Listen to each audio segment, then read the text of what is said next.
வணக்கம். ஆகாஷவாணி மாநில செய்திகள் வாசிப்பவர் வசுந்தரா முரளிதரன். தலைப்புச் செய்திகள். பிரதமர் திரு நரேந்திர மோடி புதுதில்லியில் பல்வேறு அமைச்சகங்களை உள்ளடக்கிய கர்த்தவ்ய இல்லத்தை இன்று திறந்து வைத்தார். ரிசர்வ் வங்கி பிற வங்கிகளுக்கு வழங்கும் குறுகிய கால கடனுக்கான வட்டி விகிதம் 5.5% நீடிக்கும் என்று வங்கி ஆளுநர் திரு சஞ்சய் மல்ஹோத்ரா தெரிவித்துள்ளார். தமிழகத்தில் 20 லட்சம் கல்லூரி மாணாக்கருக்கு இலவச மடிக்கணினிகள் வழங்கப்படும் என்று முதலமைச்சர் திரு மு க ஸ்டாலின் அறிவித்துள்ளார். தமிழ்நாட்டின் பொருளாதார வளர்ச்சி 11.19% அதிகரித்திருப்பதாக மாநில நிதியமைச்சர் திரு தங்கம் தென்னரசு கூறியுள்ளார். சென்னையில் இன்று தொடங்குவதாக இருந்த கிராண்ட் மாஸ்டர்ஸ் செஸ் போட்டிகள் நாளை தொடங்கும் என அறிவிக்கப்பட்டுள்ளது. இனி விரிவான செய்திகள். பிரதமர் திரு நரேந்திர மோடி புதுதில்லியில் கர்த்தவ்ய பாதையில் அமைந்துள்ள கர்த்தவ்ய இல்லத்தை இன்று திறந்து வைத்தார்.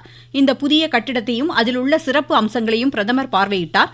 நிர்வாக பணிகளையும் ஆட்சி முறையையும் லகுவாக்கும் வகையில் மத்திய அரசின் பல்வேறு அமைச்சகங்கள், துறைகள் உள்ளிட்டவை இந்த இல்லத்தில் இடம்பெற்றுள்ளன. இந்த நிகழ்வை ஒட்டிய பொது நிகழ்ச்சியில் பிரதமர் இன்று மாலை உரையாற்றுகிறார். இதனிடையே பிரதமர் வேளாண் வளர்ச்சிக்கு வித்திட்ட MS சுவாமிநாதன் சர்வதேச நூற்றாண்டு மாநாட்டை நாளை புதுதில்லியில் தொடங்கி வைக்கிறார்.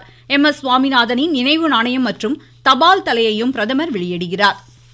பீகார் வாக்காளர் பட்டியல் விவகாரம் உள்ளிட்ட பல்வேறு பிரச்சினைகளில் எதிர்க்கட்சிகள் இன்றும் அமளியில் ஈடுபட்டதால் நாடாளுமன்ற இரு அவைகளும் பிற்பகல் 2 மணி வரை ஒத்திவைக்கப்பட்டன.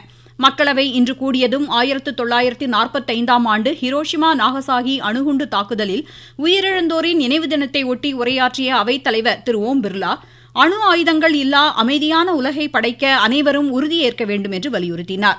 இதனைத் தொடர்ந்து ஹிரோஷிமா நாகசாகி அணுகுண்டு தாக்குதலில் உயிரிழந்தோருக்கு உறுப்பினர்கள் எழுந்து நின்று மௌன அஞ்சலி செலுத்தினர். அதனைத் தொடர்ந்து அவைத்தலைவர் கேள்வி நேரத்தை நடத்த முயன்றபோது பீகார் வாக்காளர் பிரச்சினையை எழுப்பி உறுப்பினர்கள் கோஷமிட்டதால் நிலவிய அமளி காரணமாக மக்களவை முதலில் நண்பகல் வரையிலும் பின்னர் பிற்பகல் 2 மணி வரையிலும் ஒத்திவைக்கப்பட்டது. மாநிலங்களவையில் முன்னாள் உறுப்பினர் சத்யபால் மாலிக் மறைவிற்கு இன்று அஞ்சலி செலுத்தப்பட்டது. உத்தரப்பிரதேச மாநிலத்திலிருந்து இருமுறை மாநிலங்களவைக்கு தேர்ந்தெடுக்கப்பட்ட சத்யபால் பீகார், கோவா, ஜம்மு காஷ்மீர் மாநிலங்களின் ஆளுநராகவும் பணியாற்றியதாக அவை துணைத் தலைவர் திரு ஹரிவன்ஷ் எடுத்துரைத்தார். அவரது மறைவால் சிறந்த அரசியல்வாதி மற்றும் நாடாளுமன்றவாதியை நாடு இழந்துவிட்டதாக குறிப்பிட்டார். தொடர்ந்து பேசிய அவர் பல்வேறு கட்சிகளிடமிருந்து 35 ஒத்திவைப்பு தீர்மான நோட்டீஸை தாம் பெற்றிருப்பதாகவும் இவை நிராகரிக்கப்படுவதாகவும் குறிப்பிட்டார். இதனைத் தொடர்ந்து உறுப்பினர்கள் பல்வேறு பிரச்சினைகளை எழுப்பி அமளியில் ஈடுபட்டதால் மாநிலங்களவை பிற்பகல் 2 மணி வரை ஒத்திவைக்கப்பட்டது. ரிசர்வ் வங்கி பிற வங்கிகளுக்கு வழங்கும் குறுகிய கால கடனுக்கான வட்டி விகிதம் தொடர்ந்து 5.5% நீடிக்கும் என்று வங்கி ஆளுநர் திரு சஞ்சய் மல்ஹோத்ரா அறிவித்துள்ளார். மும்பையில் இன்று அவர் வெளியிட்ட வங்கியின் 2 மாத நிதிக் கொள்கையில் நடப்பாண்டிற்கான உள்நாட்டு பொருளாதார வளர்ச்சி விகிதம் அமெரிக்கா விதித்துள்ள வரிகளின் மத்தியிலும் 6.5% இருக்கும் என்று கணிக்கப்பட்டுள்ளதாக கூறினார். வங்கியின் நிலையான வைப்பு வசதி விகிதம் 5.25% தற்போது இருப்பதாகவும் குறிப்பிட்டார். சர்வதேச நிதி நெருக்கடிகளை கருத்தில் கொண்டு உள்நாட்டு தேவைகளுக்கு ஆதரவு அளிக்கும் வகையில் கவனமான அணுகுமுறையை மேற்கொண்டுள்ள ரிசர்வ் வங்கி வெளிநாட்டு வரி சவால்களையும் எதிர்கொண்டுள்ளது குறிப்பிடத்தக்கது. இந்தியா, ரஷ்யா ராணுவம் மற்றும் பாதுகாப்பு ஒத்துழைப்பு குறித்த பேச்சுவார்த்தைகளை தேசிய பாதுகாப்பு ஆலோசகர் திரு அஜித் தோவல் மாஸ்கோவில் நாளை மேற்கொள்கிறார். ரஷ்ய உயர் அதிகாரிகளுடன் மேற்கொள்ளும் இந்த பேச்சுவார்த்தைகளின் போது எண்ணெய் இறக்குமதி, இந்தியா ரஷ்யா உச்சிமாநாடு உள்ளிட்டவை குறித்து விரிவாக விவாதிக்கப்படும். ரஷ்யாவிலிருந்து இந்தியா எண்ணெய் இறக்குமதி செய்து வரும் நிலையில் அமெரிக்க அதிபர் டொனால்டு டிரம்ப் இந்திய பொருட்களுக்கு 25% கூடுதல் வரி விதித்துள்ள சூழலில் திரு அஜித் தோவலின் ரஷ்ய பயணம் முக்கியத்துவம் பெறுகிறது. நாட்டின் கைத்தறி துறையில் கரியமில வாயு வெளியேற்றத்தின் அளவீடுகள் தொடர்பான புத்தகத்தை மத்திய ஜவுளித்துறை அமைச்சர் திரு கிரிராஜ் சிங்கும் இணையமைச்சர் பவித்ரா மார்கரெட்டும் இன்று புதுதில்லியில் வெளியிட்டனர். பருத்தி போர்வைகள், தரை விரிப்புகள், பனாரஸ் புடவைகள் உள்ளிட்ட பல்வேறு கைத்தறி உற்பத்தி பொருட்கள் தயாரிப்பது, கார்பன் கரியமில வாயு வெளியேற்றத்தை அளவிடும் எளிய முறைகள் குறித்த குறிப்புகள் இந்த புத்தகத்தில் இடம்பெற்றுள்ளன. ஜவுளி அமைச்சகமும் இந்திய தொழில்நுட்ப கல்விக் கழகமும் இணைந்து இந்த புத்தகத்தை வடிவமைத்துள்ளன. நீங்கள் கேட்டுக்கொண்டிருப்பது ஆகாஷவாணியின் மாநில செய்தி அறிக்கை. மோடி அரசின் 11 ஆண்டுகள். உலக பொருளாதாரத்தில் 4வது இடம். உலக தரத்திலான கட்டமைப்பு வசதிகள். 25 கோடிக்கும் மேற்பட்டோர் வறுமையிலிருந்து மீட்பு.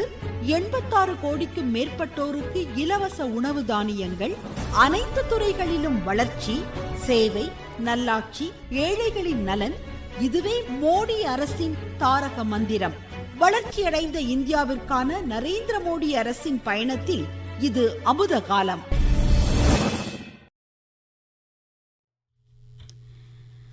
சமுதாயத்தின் அடித்தளமாக திகழும் இளைஞர்களின் முன்னேற்றமே மாநில அரசின் உயர் முன்னுரிமை என்று முதலமைச்சர் திரு மு.க.ஸ்டாலின் தெரிவித்துள்ளார். சென்னையில் இன்று 2538 பேருக்கு பணி நியமன ஆணைகளை வழங்கி பேசிய அவர், தமிழகத்தில் செயல்படுத்தப்படும் நான் முதல்வன், தமிழ் புதல்வன், புதுமை பெண் போன்ற பல்வேறு திட்டங்களால் மாணாக்கரும் இளைஞர்களும் பயன்பெறுவதாக குறிப்பிட்டார். கடந்த 4 ஆண்டுகளில் தேர்வாணையம் மூலம் பல்வேறு துறைகளில் 1,08,111 பேருக்கு பணி நியமன ஆணைகள் வழங்கப்பட்டதாக அவர் குறிப்பிட்டார். பல்வேறு தொழில் நிறுவனங்களுடன் மேற்கொள்ளப்பட்ட ஒப்பந்தங்களினால் 2,30,856 பேருக்கு வேலைவாய்ப்பு கிடைத்துள்ளதாக அவர் கூறினார். தமிழகத்தில் 20 லட்சம் கல்லூரி மாணாக்கருக்கு மடிக்கணினிகள் வழங்கப்பட இருப்பதாகவும் முதலமைச்சர் தெரிவித்தார். தமிழ்நாடு இன்னைக்கு தொழில் வளர்ச்சியில இந்தியாவிலேயே முன்னணி மாநிலமா இருக்கு. கடந்த 4 ஆண்டுகள்ல உற்பத்தி துறை, ஐடி துறை, கட்டுமான துறைன்னு பல்வேறு வகையான தொழில் நிறுவனங்கள் மேற்கொண்ட 941 புரிந்துணர்வு ஒப்பந்தங்கள் மூலமாக 10,63,000 கோடி ரூபாய் அளவுக்கு தமிழ்நாட்டில் முதலீடுகள் செஞ்சிருக்காங்க. இதனால 2,30,856 பேருக்கு வேலை வாய்ப்பு கிடைச்சிருக்கு. கல்லூரி படிக்கும் 20 லட்சம் மாணவர்களுக்கு லேப்டாப் தர போறோம்.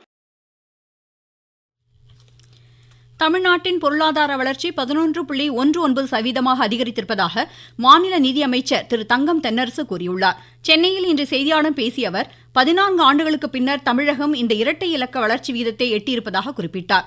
தனிநபர் வருமானத்திலும் தமிழகம் முன்னோடி மாநிலமாக திகழ்கிறது என்று அவர் கூறினார். இன்னும் 5 ஆண்டுகளுக்குள் தமிழகம் $1 லட்சம் கோடி பொருளாதார இலக்கை எட்டும் என்று அமைச்சர் நம்பிக்கை தெரிவித்தார். முதலீடுகளுக்கு உகந்த மாநிலமாகவும் தமிழகம் உருவெடுத்திருப்பதாகவும் திரு தங்கம் தென்னரசு குறிப்பிட்டார். தமிழ்நாட்டில் வளர்ந்து வரும் நகரங்களில் தேவையான அடிப்படை கட்டமைப்பு வசதிகள் முழுவீச்சில் செயல்படுத்தப்படுவதாக மாநில கூட்டுறவுத்துறை அமைச்சர் திரு கே.ஆர். பெரியகருப்பன் தெரிவித்துள்ளார். சிவகங்கை மாவட்டம் இளையான்குடியில் 96 கோடி ரூபாய் மதிப்பிலான சுற்றுச்சாலை பணிகளை இன்று துவக்கி வைத்து பேசிய அமைச்சர், நகர்ப்புறங்களில் தேவையான இடங்களில் சுற்றுச்சாலை பணிகள் மேற்கொள்ளப்படுவதாக குறிப்பிட்டார். இப்பணிகளை விரைந்து முடித்து பொதுமக்கள் பயன்பாட்டிற்கு கொண்டுவர உரிய நடவடிக்கைகள் எடுக்கப்படுவதோடு தரமான சாலைகளை அமைப்பதற்கான ஆய்வுகளும் அவ்வப்போது நடைபெறுவதாக அவர் கூறினார். தமிழகத்தில் 5,000 புதிய பேருந்துகள் இயக்கப்படுவதாக போக்குவரத்துத்துறை அமைச்சர் திரு எஸ். சிவசங்கர் தெரிவித்துள்ளார். அரியலூர் மாவட்டம் செந்துறையில் இன்று செய்தியாளர்களிடம் பேசிய அவர், பழைய பேருந்துகளை மாற்றி புதிய பேருந்துகளை இயக்குவதன் அடிப்படையில் இந்த நடவடிக்கை என்று கூறினார். இந்த ஆண்டு இறுதிக்குள் பழைய பேருந்துகள் அனைத்தும் மாற்றப்பட்டு புதிய பேருந்துகள் இயக்கப்படும் என்றும் அவர் கூறினார். உலக தாய்ப்பால் வாரம் கடைபிடிக்கப்படுவதை ஒட்டி தாய்ப்பாலின் முக்கியத்துவம் குறித்து திருச்சி மகாத்மா காந்தி நினைவு அரசு மருத்துவமனை மற்றும் குழந்தைகள் நலக்குழுமத்தின் திருச்சி செயலர் டாக்டர் எஸ். பத்மபிரியா எமது செய்திப்பிரிவிடம் பேசுகையில், ஒவ்வொரு குழந்தைங்களுக்கும் முதல் 6 மாதங்கள் வெறும் தாய்ப்பால், தண்ணீர் கூட தவிர்க்க வேண்டும். குழந்தைகளுக்கு தேவையான தண்ணீர் சத்து, ஜீரண சக்தி அனைத்தும் தாய்ப்பாலில் மிகுதியாகவே உள்ளது. 6 மாதத்திலிருந்து 2 வயது வரை தாய்ப்பாலுடன் சேர்த்து வீட்டில் சமைத்த இணை உணவுகளும் கொடுக்கணும். வேலைக்கு செல்லும் தாய்மார்கள் தாய்ப்பால் கொடுக்க வழி இல்லை அப்படின்னு சொல்லாம இந்த தாய்ப்பாலை கறந்து எடுத்து வைத்து தன் குழந்தைகளுக்கு கொடுக்கக்கூடிய விஷயத்தை கத்துக்கொண்டா இன்னும் நல்லா இருக்கும். சுதந்திர தின விடுமுறையொட்டி உதகை, குன்னூர், கேத்தி இடையே சிறப்பு மலை ரயில் வரும் 15ஆம் தேதி முதல் 3 நாட்களுக்கு இயக்கப்படும் என்று தெற்கு ரயில்வே அறிவித்துள்ளது. திருச்சி துவாக்குடி நகராட்சியில் மாநில அரசின் நலத்திட்ட முகாமை மாநில பள்ளிக்கல்வித்துறை அமைச்சர் திரு அன்பில் மகேஷ் பொய்யாமொழி இன்று துவக்கி வைத்து பொதுமக்களிடம் பெறப்படும் மனுக்கள் பதிவு செய்வதை பார்வையிட்டார். திருப்பத்தூரில் நக்சலைட் தாக்குதலால் உயிரிழந்த 4 காவலர்களின் 45ஆம் ஆண்டு வீர வணக்க நாளை ஒட்டி அவர்களின் நினைவிடத்தில் மாவட்ட ஆட்சித்தலைவர் திருமதி சிவ சவுந்தரவல்லி மலர் வளையம் வைத்து அஞ்சலி செலுத்தினார். கிருஷ்ணகிரி மாவட்டத்தில் நாளை நடைபெறவுள்ள வேளாண் கருவிகள் தொடர்பான கருத்தரங்கில் விவசாயிகள் பங்கேற்க ஆட்சித்தலைவர் திரு தினேஷ்குமார் அழைப்பு விடுத்துள்ளார்.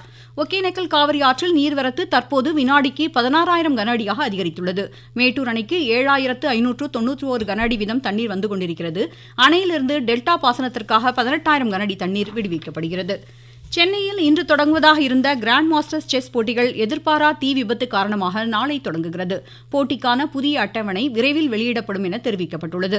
முன்னெச்சரிக்கை நடவடிக்கையாக செஸ் போட்டியில் பங்கேற்கும் வீரர்களும் இதர தொழில்நுட்ப அலுவலர்களும் அருகில் உள்ள விடுதிகளுக்கு மாற்றப்பட்டுள்ளனர். போட்டி நடைபெறும் தளம் பாதுகாப்பாக உள்ளதாகவும் தெரிவிக்கப்பட்டுள்ளது. மீண்டும் தலைப்புச் செய்திகள். பிரதமர் திரு நரேந்திர மோடி புதுடெல்லியில் பல்வேறு அமைச்சகங்களை உள்ளடக்கிய கர்த்தவிய இல்லத்தை இன்று திறந்து வைத்தார்.